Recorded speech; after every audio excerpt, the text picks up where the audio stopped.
कुल उत्तम जग माहि कहावै, फिर माध्यम करम करावै। सुत दारा मिल जूठो खाई, हरि भक्तों के छूती लगाई। नमस्कार दोस्तों, मैं अविनाश दास रेशनल कबीर यूट्यूब चैनल में आप सबका हार्दिक स्वागत करता हूं। साथियों, यदि आप चैनल को सब्सक्राइब नहीं किए हैं तो सब्सक्राइब ज़रूर करें, शेयर करके अपने सभी साथियों तक पहुंचाएं और लाइक करें दोस्तों, कमेंट करें। आज मैं एक छोटी सी किताब लेकर आया हूं दोस्तों।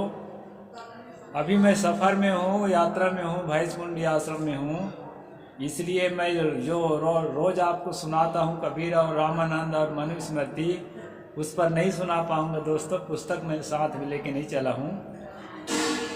तो आज उन्हीं सब से रिलेटेड एक दूसरी चीज़ सुना रहा हूँ।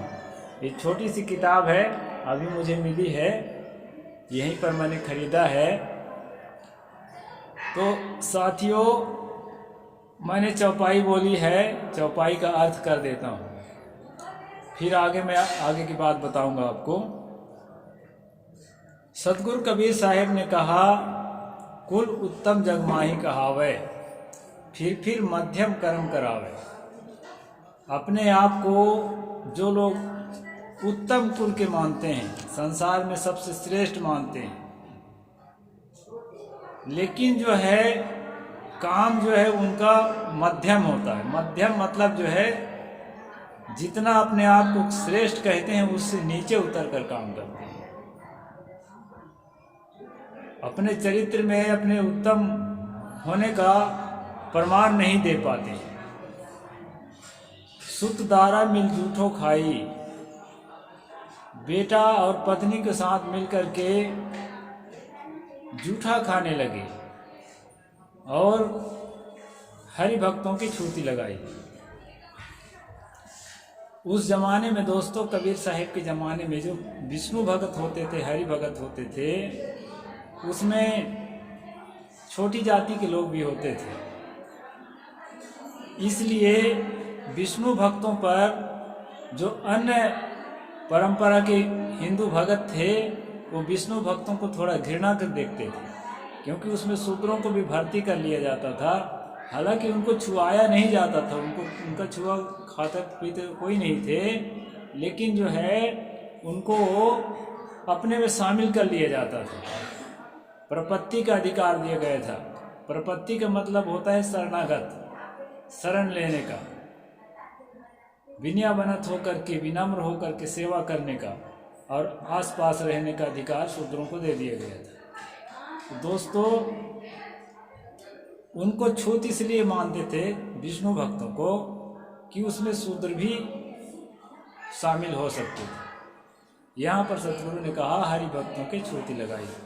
दोस्तों, वैसे तो ब्राह्मण शब्द के जो अर्थ है, बहुत अच्छा अर्थ ये लोग कर रखे हैं, इन्हीं के पुरखे लोग कर रखे हैं जो अपने को ब्राह्मण मानते हैं। दोनों तरह की बातें हैं। मैंने मनुस्मृति में आपको पढ़ के सुनाया था कि खुलेआम हर तरह के पशुओं के, पक्षियों के मांस खाने की बात भी है, उसका भी समर्थन है, उसको भी जस्टिफाई किया गया है। और कहीं कहीं पर दोस्तों सब जातियों को महत्व देने की बात भी कही गई है। इसलिए जो है आजकल ब्राह्मण लोग क्या करते हैं, अपने पुरखों के काले कारनामों को छिपाने के लिए जो श्लोक बढ़िया है उन श्लोकों को उठा करके आपको बताते हैं। तो लगता है अरे इतना बढ़िया है मनुस्मृति, इतना बढ़िया है जो है उपनिषद और वेद, इतना बढ़िया है। हम लोगों को ये वामपंथी लोग भटका रहे हैं। मुझे भी कई लोग वामपंथी कहते हैं। तो दोस्तों, मैं ऐसे श्लोक आपको बताऊंगा जो सचमुच उसमें है, जिनको छांट करके और आप हम लोगों को बेवकूफ़ बनाने का काम करते हैं, अपने पुरखों के काले कारनामों को पर्दा डालने के काम करते हैं। उन्हीं में से मैं श्लोक आपको पढ़ के सुनाता हूँ। सर्वे वै योनिजा मर्त्या सर्वे मूत्रपुरीषिणः एकेन्द्रियार्थाश्च तस्माच्छीलैर्गुणैर्तुजाः। ये 42 नंबर है दोस्तों। ये किसमें का है? ये महाभारत का है। इसमें अध्याय तो देखता हूँ कौन सा अध्याय है, दिया ही होगा। ये युधिष्ठिर जो है, हे युधिष्ठिर, ये जो है शांति पर्व में है। इसको क्या नाम का जो है वो भीष्म जो बाणों के सैया में सोया हुआ है, वो भीष्म जो है युधिष्ठिर को बता रहा है। और क्या कहता है दोस्तों? सबकी उत्पत्ति अधोद्वार से है, सभी का शरीर मरणशील है, सबके शरीर मलमूत्रों से भरे हैं, सब में एक ही प्रकार की इंद्रियां और विषय हैं, अतएव शील गुण उत्तम आचरण वाला ही ब्राह्मण है। अब सोचने की बात है दोस्तों, अभी हमने पहला अध्याय में मनुस्मृति में आपको पढ़ाया था, बताया था मैंने कि ब्राह्मण जो है परमात्मा के मुख से पैदा हुआ है। और इसमें जो है युधिष्ठिर को समझाते हुए भीष्म कह रहे हैं कि सबकी उत्पत्ति अधोद्वार से, ये वास्तविकता है। तो दोनों तरह की बात जो है ना, ये लोग अपनी किताबों में लिख रखे हैं, और जब बात में फंस जाते हैं ना, तो सही बात को फिर बताने लगते हैं। फंसा हुआ रहा होगा लगता है भीष्म, तो यहाँ पर सही बात को बताया है कि सबकी उत्पत्ति अधोद्वार से है। यहाँ ये नहीं कह रहा है कि ब्राह्मण की उत्पत्ति मुख से हो गया है। अब यहाँ सच्चाई उगलना शुरू कर दिया। तो इस प्रकार से दोस्तों यहाँ सच्चाई को बताने का काम किया है। फिर क्या कहता है? सबके शरीर में मल मूत्र होते हैं, होते छः। जब खाएगा तो मल मूत्र तो बनेगा ही। और सब में एक प्रकार की इंद्रियां हैं। हमारे आँख, कान, नाक, जीभ जो है, हम आँख से देखते हैं, हम लोग शूद्र हैं, तो ब्राह्मण भी आँख से ही देखता है। हम कान से सुनते हैं, वो भी कान से सुनता है। जीभ से हम स्वाद लेते हैं, वो भी जीभ से स्वाद लेता है। यानी कि अन्य सभी चीजें एक समान है, यहाँ भीष्म कह रहे हैं। लेकिन जो है यहाँ ब्राह्मण शब्द का बड़ी प्रशंसा किया है। ब्राह्मण वो है जिसका आचरण पवित्र है, शील गुण, जो शील का पालन करता है। पाणातिपाता वेरमणि शिक्षा पदम समाधियामी, ये सब 5 जो शील है ना, उसका जो पालन करता है वही ब्राह्मण है, कह रहा है। अब देखो फिर आगे क्या कहता है? शूद्रोपि शील संपन्नो गुणवान ब्राह्मणो भवेत, ब्राह्मणोपि क्रियाहीनः शूद्रात् प्रत्यरो भवेत। ये कहता है शील तथा सद्गुण संपन्न शूद्र भी ब्राह्मण है, और आचरणहीन ब्राह्मण शूद्र से भी गया बीता है। 43 नंबर उसी में है। अब आप ये सोचिए कि जो शूद्र पढ़ लिख लिया है, पवित्र जीवन जी रहे, उसको कोई ब्राह्मण मानने को तैयार है? कोई चौबे तिवारी बेटी देकर विवाह करेगा, दामाद बनाएगा? नहीं बनाएगा। ओ बाबा साहेब डॉक्टर अंबेडकर का उदाहरण देते रहते हैं, सविता अंबेडकर का। वो महिला स्वयं जागृत थी, उसको समझ में आ गया था, तो व्यक्तिगत रूप से उसने संबंध किया था। अभी तो कई लोग करे हैं, अभी भी कर रहे हैं। लेकिन जो है सामूहिक तौर से ब्राह्मण समुदाय की ओर से न तो कोई शूद्र को दामाद बनाने को तैयार है, हाँ बहू बनाने को जरूर तैयार हो जाते हैं। दूसरे की क्या कहूँ, मेरी एक भांजी जो है ब्राह्मणी हो गई है।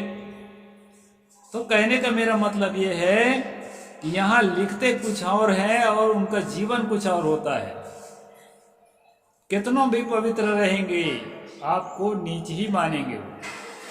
नहा धो के पवित्र कपड़ा पहन के, शुद्ध कपड़ा पहन के भी जाएंगे तो आपको स्वीकार करने वाले नहीं है। सबसे पहले जो वर्तमान में जो ब्राह्मण है, मैं उनकी बात करता हूँ, जो ब्राह्मणगिरी करते हैं। हर ब्राह्मण की बात नहीं करता। सबसे पहले वो अपना गोत्र बताएंगे और आपका गोत्र जानने की कोशिश करेंगे, पूछेंगे भी। दूसरा आदमी होगा, तेली होगा, कलार होगा, कुर्मी होगा, वो चाहे साधु हो चाहे गृहस्थ हो, किसी से जात पूछने के चक्कर में नहीं रहता और न अपना जात बताने के चक्कर में रहता। रोज दिन थोड़े बेटी के विवाह करना है भाई कि जात पूछते फिरें गली गली, लेकिन ब्राह्मण होगा तो वो जरूर अपना जात बताएगा बिना पूछे, मैं चौबे हूँ कि तिवारी हूँ कि सुकुल हूँ कि क्या हूँ, और दूसरे के जात जानने की कोशिश करेगा ताकि ये उसका दिल ये बताना चाहता है कि तुम मेरे सामने सम्मानीय हो कि मैं तुम्हारे सामने सम्मानीय हूँ। इस चीज को बताने के लिए वो उसका दिल जो है उतावला रहता है। तो यहाँ पर जो कहा है दोस्तों कि शील गुण से संपन्न जो शूद्र है वो ब्राह्मण है, और जो है आचरणहीन ब्राह्मण भी शूद्र से भी गया बीता है, ऐसा कहा। इस प्रकार के वाणियों को ले लेकर के इनकी किताबों में है, ऐसी वाणी है नहीं है ऐसा नहीं है, महाभारत की बात है। इनको ले लेकर के ये बताने की कोशिश करते हैं कि देखो हमारे पुरखे ऐसे थे, गुण के आधार पर कर्म के आधार पर जाति निर्धारित करते थे। तो हम कहते हैं आज क्या हो गया रे भाई, आज तो जन्म के हिसाब से ही कर रहे हो। तेली घर में जन्म लिया है तो कलार की बेटी तक विवाह नहीं कर सकते, वो भी आपस में इतना ब्राह्मणवादी होता है। और जो छोटी जाति के लोग, जो पिछड़ा वर्ग के लोग हैं, वो भी जाति इसलिए पूछते हैं कि उनके दिलो दिमाग में भी ऊंच नीच का और ब्राह्मणवाद का भाव भरा रहता है। ओबीसीओं में भी ये चीज पाई जाती है, कम है लेकिन है, लेकिन ब्राह्मणों में तो बहुत ज्यादा है। और उनमें भी कोई कोई जो समझ हो गई है, जिसमें समझ विकसित हो गई है, अच्छा आदमी बन गए हैं, तो वो ठीक ठाक है। क्योंकि संविधान का जब डंडा पड़ा है ना, तो बहुत लोग अच्छा भी हो गए हैं, उनकी मैं प्रशंसा करता हूँ, चाहे कैसो भी अच्छा हो गए हैं। आगे क्या कहते हैं दोस्तों, ना जातिर्दिश्यते राजन गुणा कल्याणकार का जीवितम यस धर्मार्थे परार्थे यस जीवितम अहोरात्रम चरेत शांतिम तम देवा ब्राह्मण विदुः। हे राजन, जाति नहीं देखी जाती, सद्गुण ही कल्याणकारी होते हैं। जो धर्म के लिए परोपकार के लिए जीता है और जो रात दिन क्षमाशील है, उसको देवता लोग ब्राह्मण कहते हैं। ये भीष्म जी कह रहे हैं, कहते हैं कि हे राजन, युधिष्ठिर से कह रहे हैं कि हे राजन, जाति नहीं देखी जाती, सद्गुण ही कल्याणकारी होते हैं। ये बात सच है कि सद्गुण ही कल्याणकारी होते हैं, लेकिन जो है व्यवहारिक जगत में इसको हम भुना सकें तब माना जाएगा। ये भाषण है, केवल भाषण। और हम लोग दोस्तों, मैं तो एक सन्यासी हूं ना, मैं तो टीका चंदन लगाए कि चुटैया रख के अपने को ब्राह्मण भी बता सकता हूं सम्मान लेने के लिए। लेकिन जो है ना, छद्म वेश का सम्मान सही सम्मान नहीं होता है, अपने को छिपा करके सम्मान सही सम्मान नहीं होता है। गुण जो है वो तो है, प्रत्यक्ष है, रूप भी प्रत्यक्ष रहना चाहिए। और जाति तो झूठी है, लेकिन भारत में जाति को कोई नकार नहीं सकता। साधु बन जाओ चाहे कुछ भी कर जाओ, आपको उसी दृष्टि से देखा जाएगा। खासकर कबीर पंथ में थोड़ा सा ठीक है, बहुत ठीक तो नहीं है, यहाँ भी है, लेकिन थोड़ा सा ठीक है। यहाँ आदमी को आदमी की तरह देखते हैं और जाति पूछते नहीं फिरते। उसका कारण यह भी है, इसमें ज्यादा सूत्रे होते हैं। ब्राह्मण जो होते हैं वो भले गुरु बन जाए, लेकिन साधारण महात्माओं के रूप में उनको नहीं देखा जाता है, बहुत कम देखा जाता है, शुरू में 1 आध साल। इसलिए दोस्तों, यहाँ पर जो है भीष्म ने युधिष्ठिर से जो बातें कही है, ये बातें मानने योग्य है। और इस बात को अगर आज के ब्राह्मण माने, उन्हीं की किताब की बात है, तब तो हमसे दोस्ती हो जाएगी।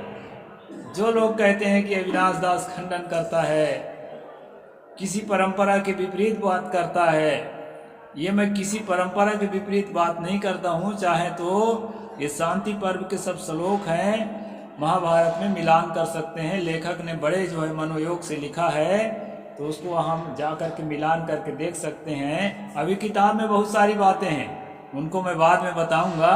आज मैं बीच से थोड़ा सा बता दिए, क्योंकि अभी 2 दिन से वीडियो नहीं बना पा रहा था। यहाँ बाजा बजता है हर समय, इसके कारण जो है हल्ला गुल्ला में मैं काम नहीं कर पाता था। तो आज मैं सोचा कि एक ठो कम से कम बना दूं। तो दोस्तों, इस वीडियो को आप जन जन तक पहुंचाएं और हमारा काम चालू रहेगा। मैं आश्रम लौटने के बाद फिर मनुस्मृति को एक्सपोज करना चालू रखूंगा और जन जन तक पहुंचाना और अपने लोगों को जागृत करना है, रेशनल बनाना है, तर्कशील बनाना है, वैज्ञानिक सोच वाला बनाना है, ताकि जो है अंधविश्वास में फंसकर, अंधेरे में फंस करके और मानसिक गुलामी में हमारे लोग जूझते ना रहें, अपने आप को खपाते ना रहें। इसके लिए जो है जो दोस्तों मैं वीडियो बनाने का काम करता हूँ। साहेब बंदगी। जय भीम, जय जोहार, जय भारत।